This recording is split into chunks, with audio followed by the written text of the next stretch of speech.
Willie D. Live. Well, because rappers have such great influence, along with other celebrities, when you consider the political landscape, when you consider what's going on socially, um, you know, should they be allowed to be neutral, or Yeah. should they be expected to take a stand? I think everyone should be allowed to be neutral. The only thing that I would say is this. This is what I don't like. Okay? Everyone should be allowed to be neutral. Nobody has to care. Right? And a lot of people don't care. And there's various different reasons to care. I'm not about to get on somebody's head when, like I said, there's people that's doing more than me. The only thing that I'm saying is this. What I don't like is using the black community as a fire extinguisher.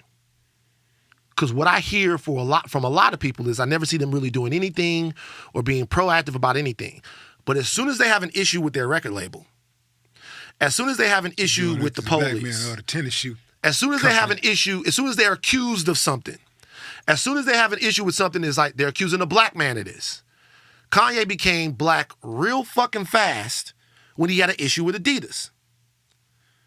Right? So it's like, stay not black. Like, stay, like, they won't let a black man do this. They won't let a black man do that. They won't let a black man do this. They're treating young black men like this. I can't be a young black man like this.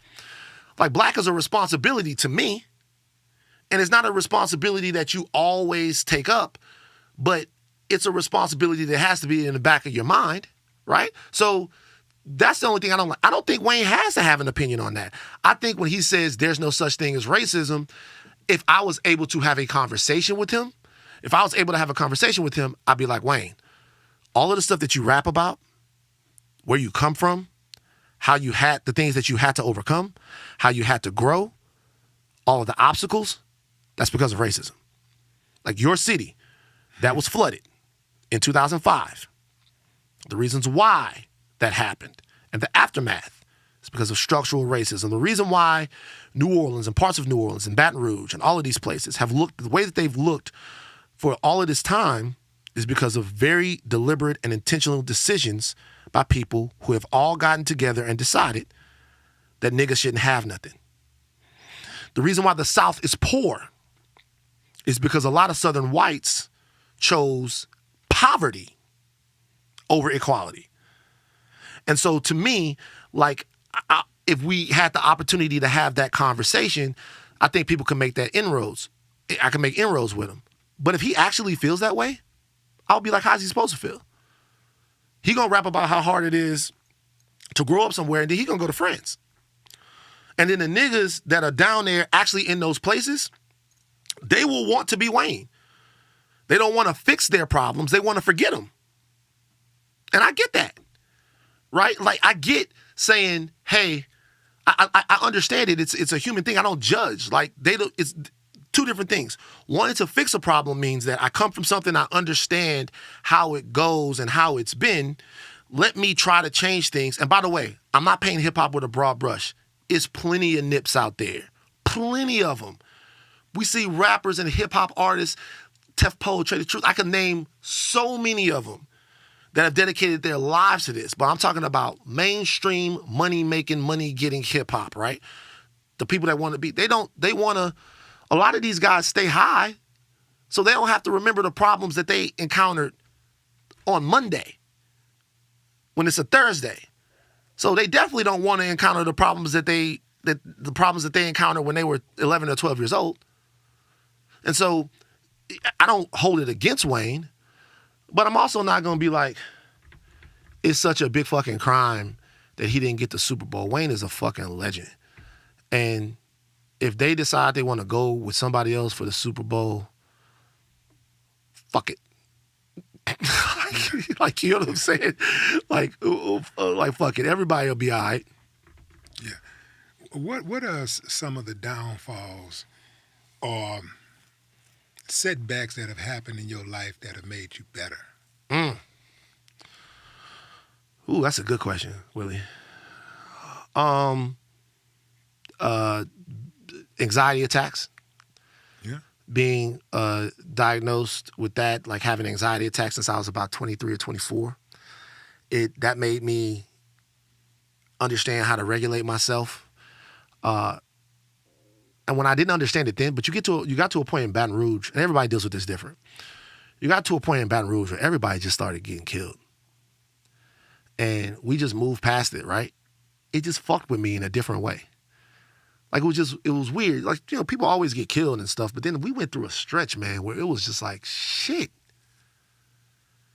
Like, it was just shock to the system after shock to the system after shock to the system. It was GT, it was Jason, it was Delvin, it was Tedford, it was all of these guys. And I remember me and my boy Gino, we would sit around and be like, yo, is this shit fucking normal?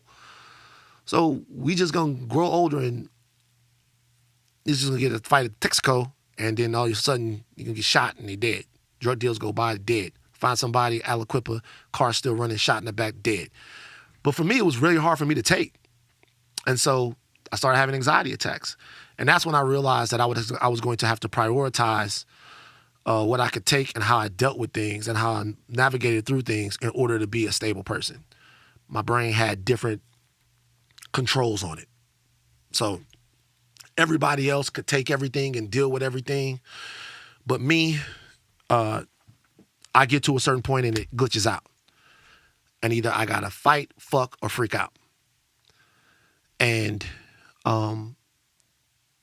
so my life became about understanding how I stayed ready, and how I stayed regulated, and how I could be the most useful to myself and other people in my life. And if it hadn't been for that, I might have been on drugs somewhere or something like that. How close did you come to getting knocked off?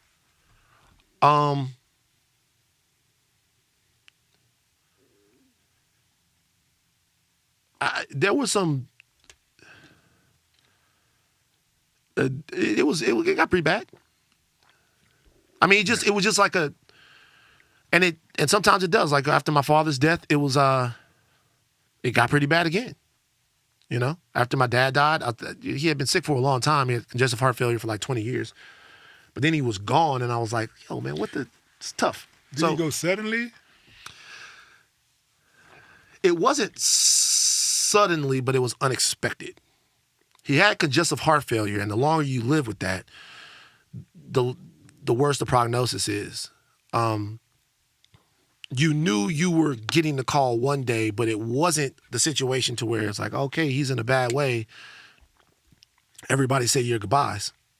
It's like you got a call on the 4th of July. I remember my sister called. I'm like, what she want? Boom. Hang it up. It's early. And I said, I promise you, it's early. It was like maybe 5:30 LA time. So in Louisiana, it's like 7:30 in Louisiana. She called, and I sent it to voicemail because I was still asleep. And when she called back, I said, Dad's dead. Mm-hmm. And I picked it up, and she was crying. And I already knew. Hung the phone up, get right to it. Mm-hmm.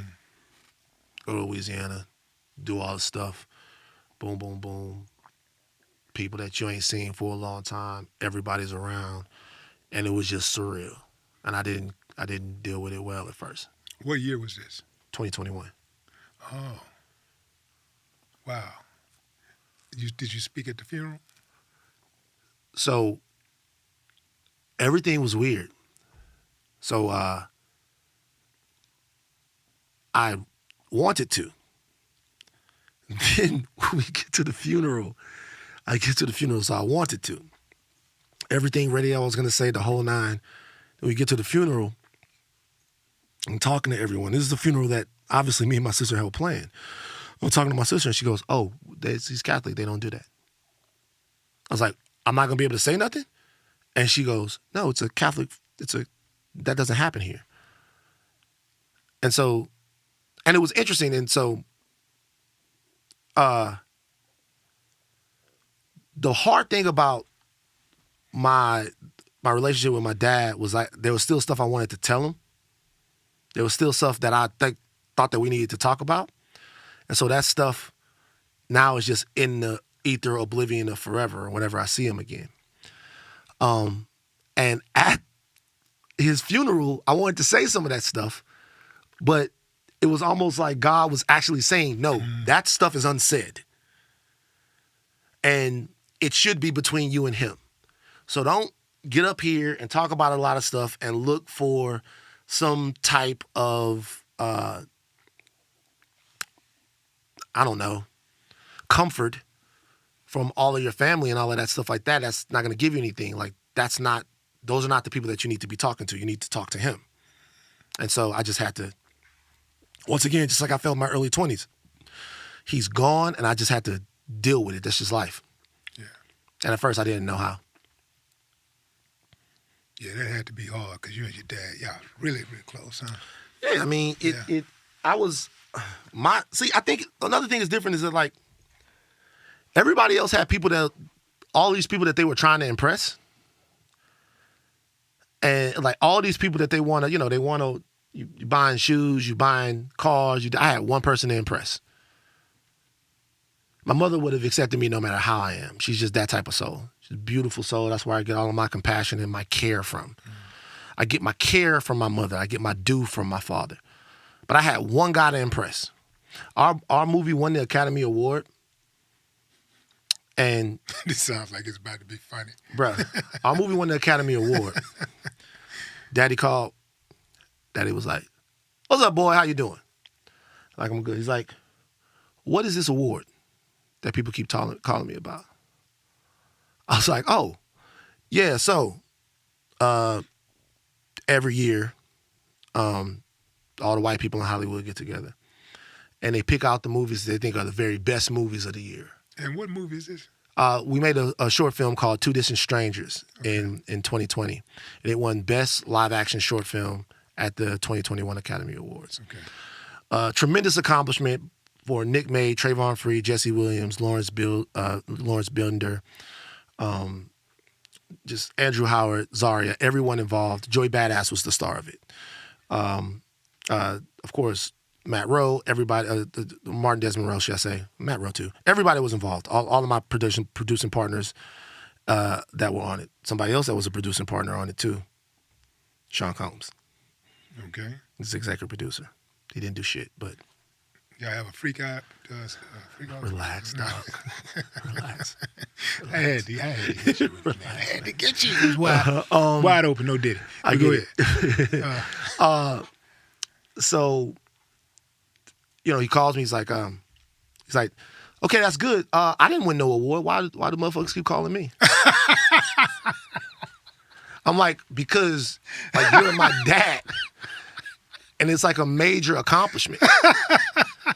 And he was like, yeah, but what it got to do with me? You won an award. If they want to talk about the award, why don't they call you to talk about the award? Why are they calling me?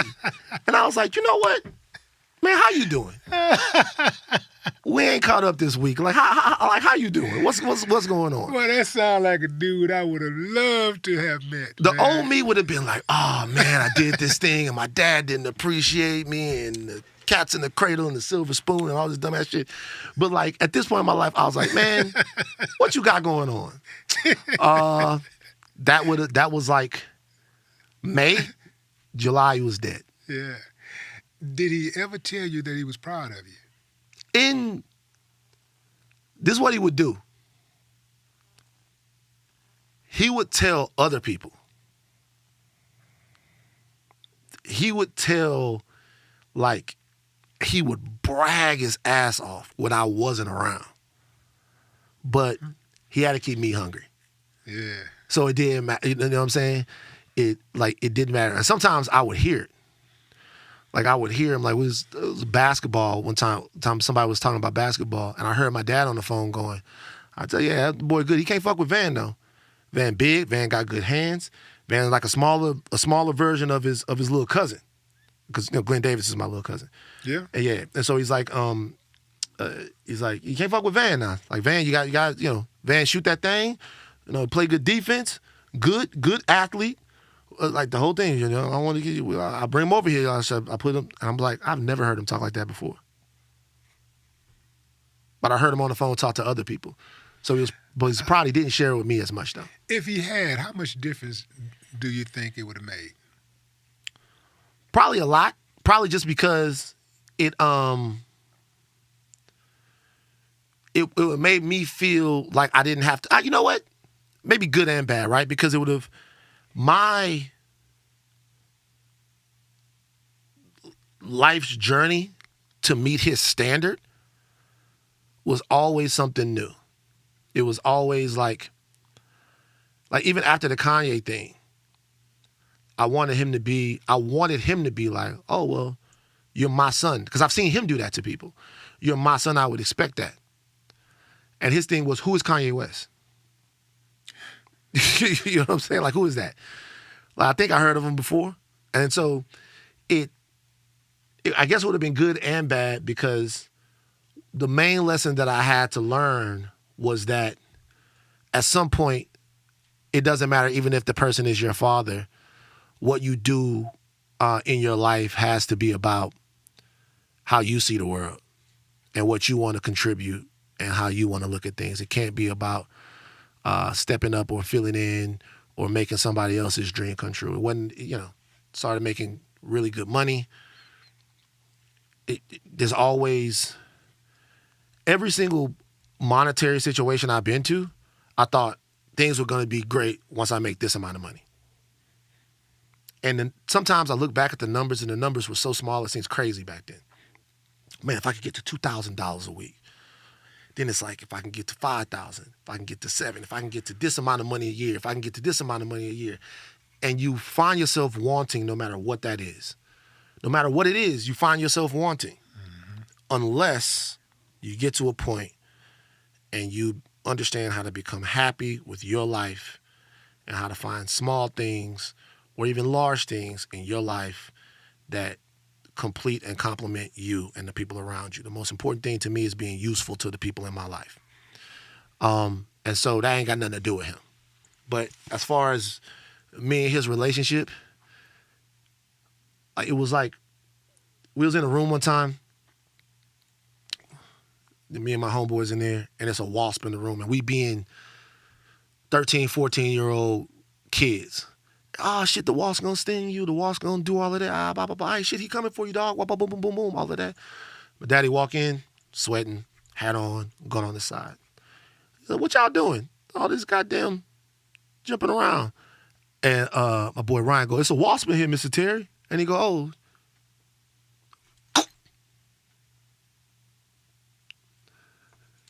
And just grabbed it with his hand.